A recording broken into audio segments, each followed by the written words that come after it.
Oskar Schindler was born on April 28, 1908. He who saves a single soul saves the entire world. This was a Jewish inscription on the ring that was given to Oskar Schindler by the Jews at Brunlitz. A quote by Oskar Schindler said, "If you saw a dog going to be crushed under a car, wouldn't you help him?" Schindler was what you would call an unlikely savior. He was a heavy drinker and a womanizer. He was a prominent member of the Nazi Party, a crook, a yuppie, and an egotist. But he did something no other member of the Nazi Party would have the courage to do. He is credited with saving the lives of over 1,100 Jews during the Holocaust. As a savvy businessman, Schindler decided to profit from the German invasion of Poland in 1939. He acquired ownership of an enamel factory in Krakow.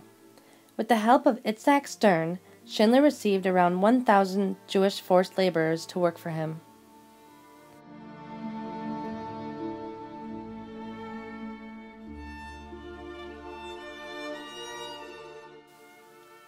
In 1943, he witnessed a raid on the Krakow ghetto. Soldiers rounded up the Jews that were living there for shipment to the concentration camps at Plaszow. When he witnessed the raid, he was appalled by the murder of his workers and other Jews. That is when Schindler began to see his workers as more than just cheap labor. He saw them as fathers, mothers, husbands, wives, grandparents, and children.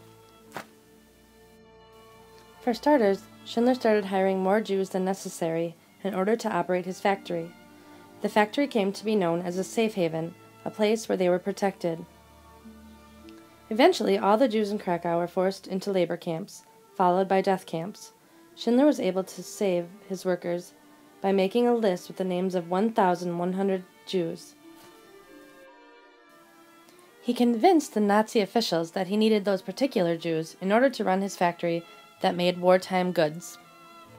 This new factory was called Brunlitz, and they were supposed to produce hand grenades and parts for the V-2 rockets, although it has been said there was little to no production actually done there.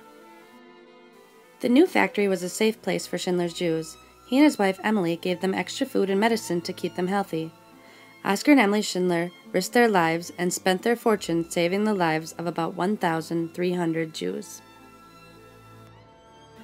One of the last interviews that Oskar Schindler gave, he said, "The persecution of Jews in occupied Poland meant that we would see horror emerging gradually in many ways. In 1939, they were forced to wear Jewish stars, and people were herded and shut up into ghettos.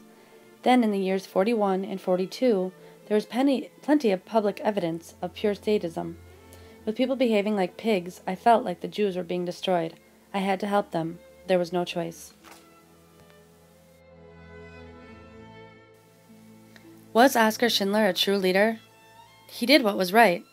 And as Warren Bennis said in the book, "Managing People is like herding cats," leaders are people who do the right thing. Managers are people who do things right. All the Nazi officers did what they were ordered. They did things right in that sense. But Oskar Schindler did the right thing. His actions ask us to examine our own lives and ask ourselves what we would do in a similar situation of oppression and persecution.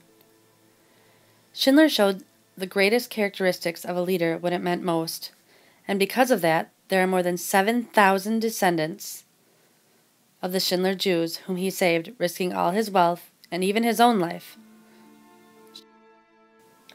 Schindler's List is a symbol of his character that reflected the strength and character he demonstrated in his life to protect his people and strive towards their well-being.